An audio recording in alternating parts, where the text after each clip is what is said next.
Hello dear friends, అందరికీ నమస్కారం. Welcome to my channel. Railway job అనేది సాధించాలి అంటే కనుక ఖచ్చితంగా మీ అందరికీ తెలుసు, జనరల్ సైన్స్ యొక్క ప్రాధాన్యత చాలా ఎక్కువ ఉందని మీకు తెలుసు. ఈ జనరల్ సైన్స్ యొక్క ప్రాధాన్యత ఎక్కువ ఉంటే అందులో ఇంకొకటి ఏంటంటే బయాలజీ అనే సబ్జెక్ట్ నుంచి కూడా ఎక్కువ మంది నాన్ మ్యాథ్స్ స్టూడెంట్స్ జనరల్ సైన్స్లో ఫెయిల్ అయ్యే విభాగం ఏదన్నా ఉంటే కనుక అదే మనకి బయాలజీ. మరి ఇలాంటి బయాలజీ అనేది సాధారణంగా ఇటీవల కాలంలో వచ్చినటువంటి రైల్వే గ్రేడ్ 3లో అయితే గరిష్టంగా 10 నుంచి 12 మార్కులు వెయిటేజ్ గలదు. మరి ఇతర రైల్వే పరీక్షలు అయితే కనుక కనీసం 5 మార్కుల దగ్గర నుంచి కనిష్టంగా 5 మార్కుల దగ్గర నుంచి గరిష్టంగా 10 మార్కుల దాకా వెయిటేజ్ ఉన్నటువంటి సబ్జెక్ట్ బయాలజీ. ఇలాంటి బయాలజీ అనేది రైల్వే పరీక్షల్లో అత్యధిక మార్కులు సాధించాలి అంటే కనుక ఇలాంటి బయాలజీలో ప్రధానంగా మనకి కొన్ని ఇంపార్టెంట్ టాపిక్స్ అనేవి మనందరికీ తెలియాల్సినటువంటి అవసరం ఉంది. అయితే ఇంపార్టెంట్ టాపిక్స్కి వచ్చేసరికి చాలామంది మార్కెట్లో దొరుకుతున్నటువంటి వేరు పుస్తకాలు చదువుతూ ఉంటారు.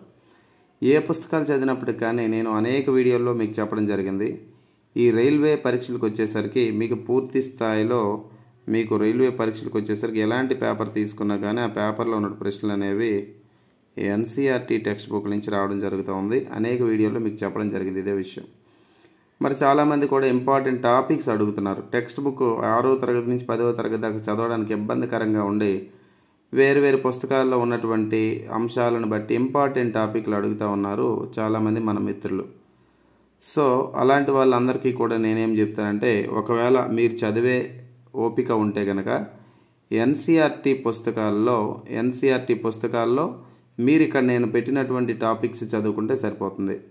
మరి టాపిక్స్ అన్నింటినీ కూడా మీకు వీడియోస్ రూపంలో కేవలం బయాలజీ అనేది 100 రూపాయలు కాస్ట్ పెట్టి, ఈ 100 రూపాయల కాస్ట్తో ఎన్సీఆర్టీ 6వ తరగతి నుంచి 10వ తరగతి దాకా ఉన్నటువంటి అంశాలను మీకు వీడియో రూపంలో అందించడం జరిగింది. చాలామంది మీలో దాదాపుగా 1000 మంది దాకా మనోళ్ళు ఈ ఎన్సీఆర్టీ వీడియో క్లాసులు అనేవి చదువుతూ ఉన్నారు.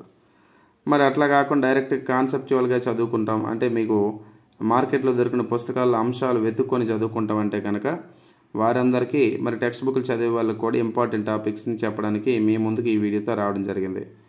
ప్రధానంగా ఈ రైల్వే పరీక్షల్లో మనకి ఎక్కువగా వెయిటేజ్ ఉన్నటువంటి టాపిక్స్ ఏదంటే జీర్ణ వ్యవస్థ.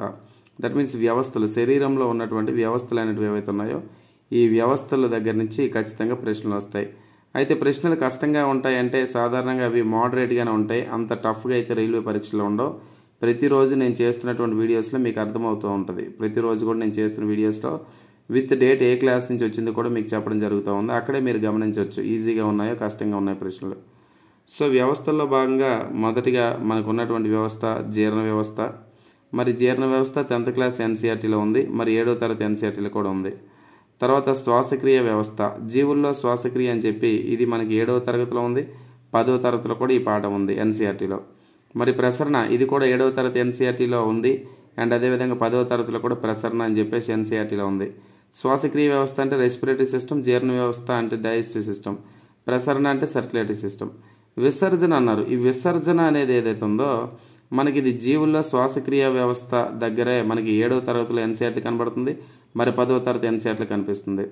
తర్వాత నాడీ వ్యవస్థ అనేది ఇది మనకి కేవలం 10వ తరగతిలో కనిపిస్తుందండి. 10వ తరగతిలో కూడా అంటే నియంత్రణ మరియు సమన్వయం అనే పేరుతో ఈ పాఠం కనబడుతూ ఉంది.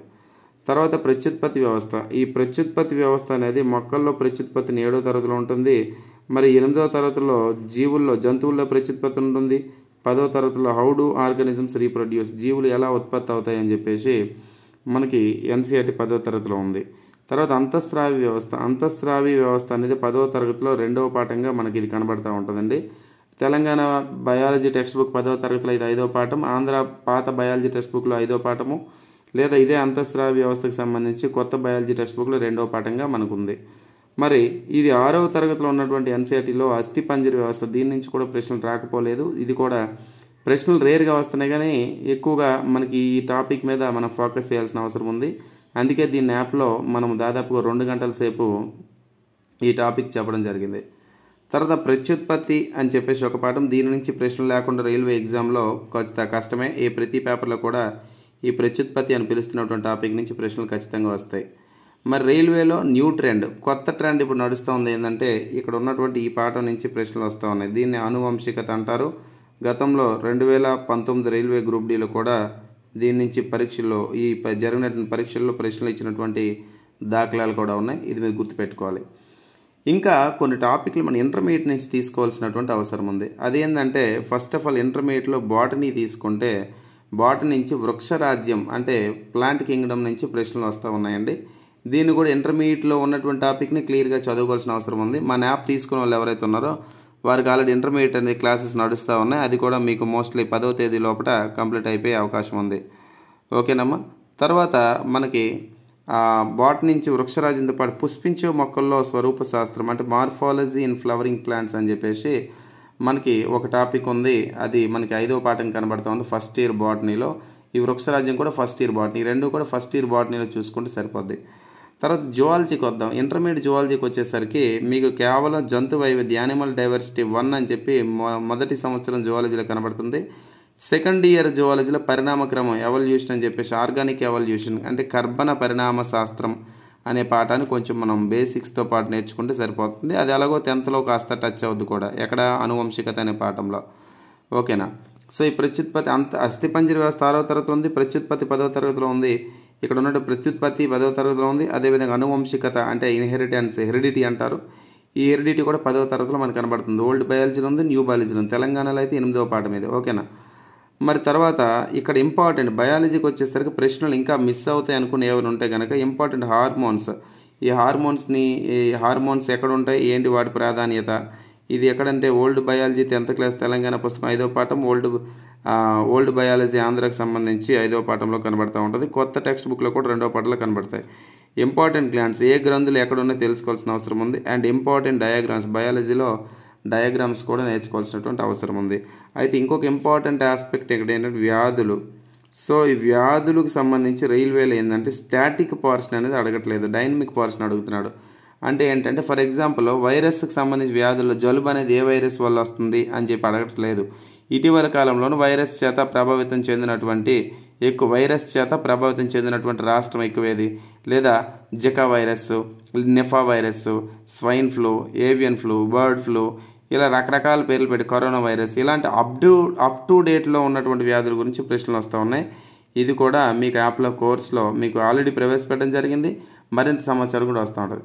సో ఇక్కడ బయాలజీలో మనం ఫుల్ మార్క్స్ తెచ్చుకోవాలంటే కనుక మనం ఈ మెథడ్ ఫాలో అయితే ఖచ్చితంగా ఫుల్ మార్క్స్ తెచ్చుకోవడానికి అవకాశం ఉంది అని చెప్పేసి చెప్తా ఉన్నాం. ఓకేనమ్మా. Right. Thanks for watching this video. Thank you very much.